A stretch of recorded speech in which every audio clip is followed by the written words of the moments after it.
রাষ্ট্রধর্ম ইসলাম আছে, রাষ্ট্রধর্ম ইসলাম থাকবে। রাষ্ট্রধর্ম ইসলামের জন্য হাজার হাজার কোটি কোটি প্রাণ আল্লাহর রাস্তায় বিসর্জন দিতে সামান্য পরিমাণ দ্বিধাবোধ করবে না, এটাই চূড়ান্ত। কিন্তু আপনি ডক্টর মুরাদ হাসান সর্বোচ্চ 70, 72, 80 বছর থাকবে, তারপর আপনি থাকবেন না। এরপরে 10 বছর 15 বছর আপনার কবরও থাকবে না। এমনকি আল্লাহ তাআলা যদি চায় রাষ্ট্রধর্ম ইসলামের সাথে এই ধরনের নিমক হারামি করার কারণে আপনার বংশ আল্লাহ তাআলা ছিন্ন ভিন্ন করে দিবে। আসসালামু আলাইকুম ওয়া রাহমাতুল্লাহি ওয়া বারাকাতুহু।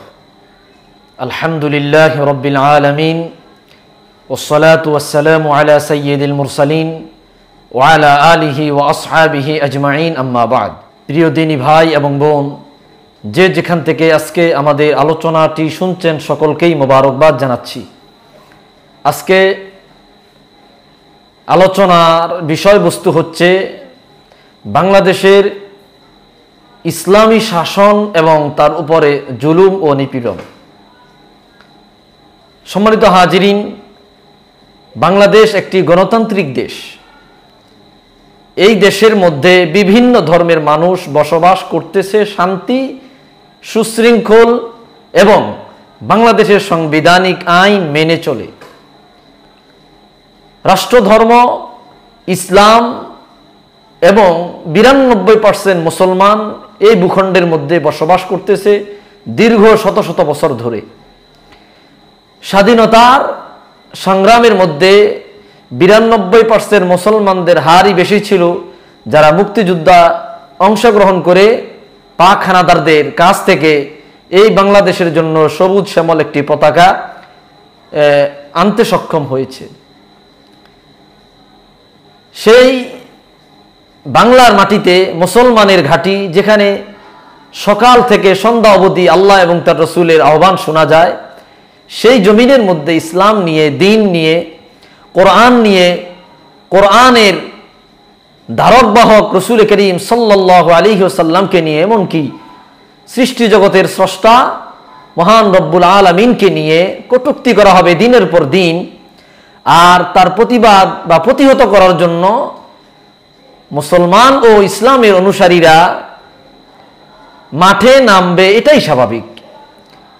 বর্তমান সময়ের সবচেয়ে আলোচিত বিষয়, কুমিল্লাতে পূজা মণ্ডপে আল্লাহর কালাম রেখে দিয়ে মুসলমানদের কলিজা ক্ষত বিক্ষত, মুসলমানদের কলিজায় যে আঘাত হেনেছে, এই আঘাত সারাবার কোনো যন্ত্র, কোনো ঔষধ পৃথিবীতে নেই। কেননা মুসলমান রক্তের মধ্যেই তারা আল্লাহ এবং তার রসুলের নাম লিখে রেখেছে। আল্লাহ এবং তার রসুলের জন্য যে কোনো মুসলমান এনি টাইম জান এবং মাল কোরবান দিতে কোনোভাবেই দ্বিধাবোধ করে না। এটা 1500 বৎসর আগ থেকেই প্রমাণিত। আমাদের মুসলমানদের ইতিহাস আপনারা জেনে দেখবেন যে আমরা আল্লাহ এবং তার রসুলের ব্যাপারে কাউকে ছাড় দেই না। আমরা আমাদের নিজেদের জান, আমাদের মাল, আমাদের ইজ্জত, আমাদের সম্পদ, আমাদের সন্তান সন্ততি সব কিছু আমরা আল্লাহ এবং তার রসুলের পথে আমরা কোরবান করে দিতে সামান্য পরিমাণ দ্বিধাবোধ করি না।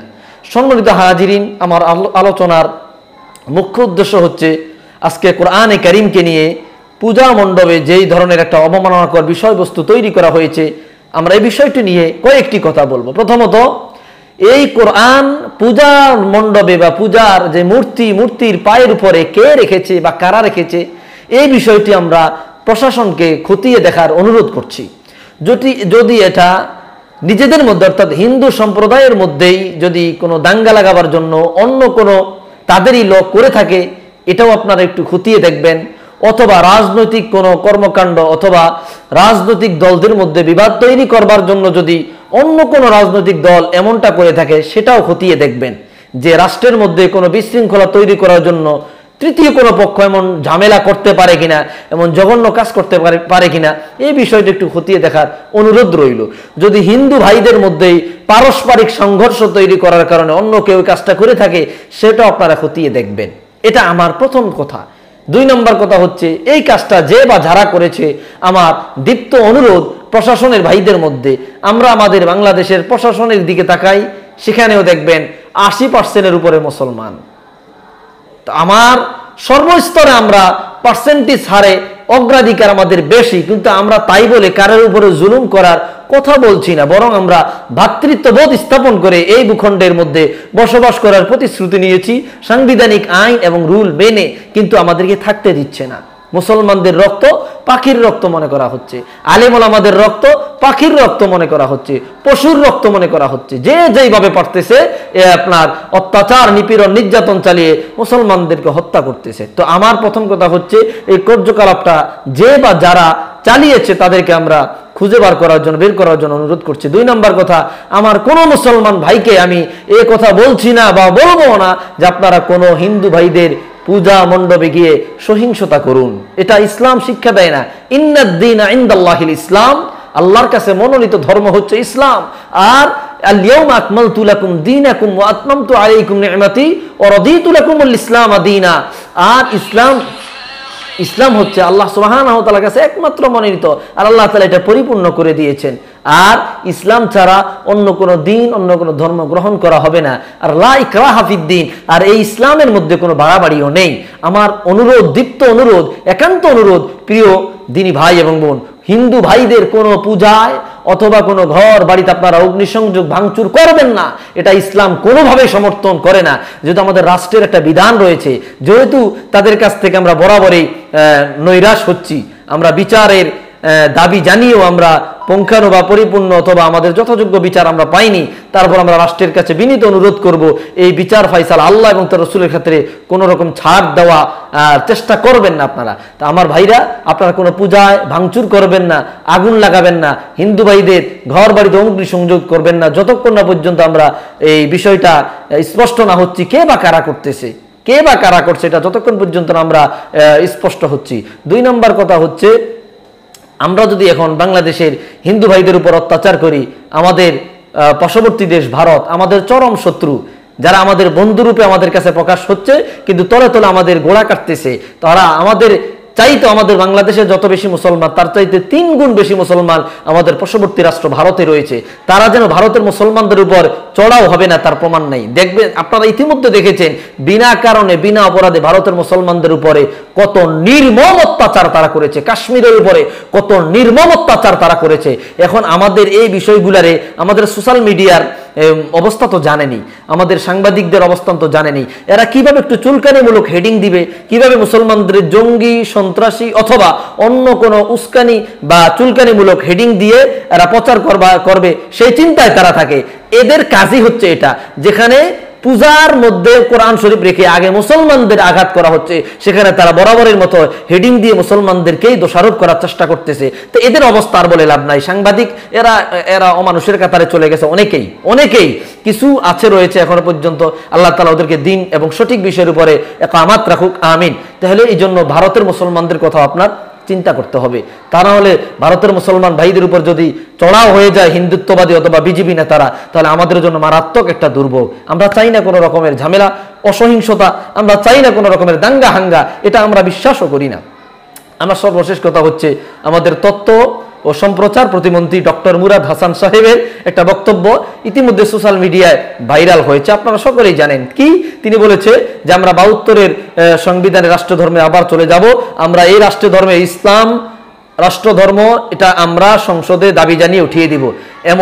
এখন বর্তমানে সংবিধানে রাষ্ট্রধর্ম ইসলাম এটা লেখা আছে। এই মুহূর্তে আপনি রাষ্ট্রধর্ম ইসলাম উঠিয়ে দেবে, এটার বিরোধিতা করে আপনি বাংলাদেশের সংবিধানের বিরুদ্ধে চলে গিয়েছেন, সাংবিধানিক আইনকে আপনি অমান্য করেছেন। এখন যদি বাংলাদেশের কোনো সুনামধন্য কেউ আপনার বিরুদ্ধে মামলা করে, এবং আমরা জানি কিনা এই মামলা হবেনি, অথবা আপনার বিরুদ্ধে যে অ্যাকশন প্রশাসনের বাহিনী নেওয়া দরকার তা করবে কিনা আমরা জানি না, কেননা বরাবরের মতো আমাদের দেশের আইন কিন্তু অনেকের জন্যই আপনার এড়িয়ে যায়।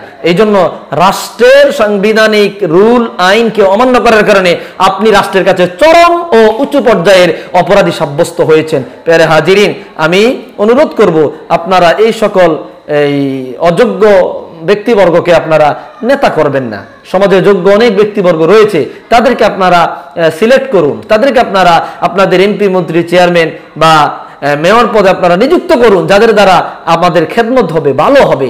এই জন্য মন্ত্রী সাহেব যে কথাগুলো বলেছেন, 92% মুসলমান, 17 কোটি মুসলমানের কলিজার মধ্যে চরমভাবে আঘাত করেছে, অনেক চরম পর্যায়ের আঘাত তিনি করেছে।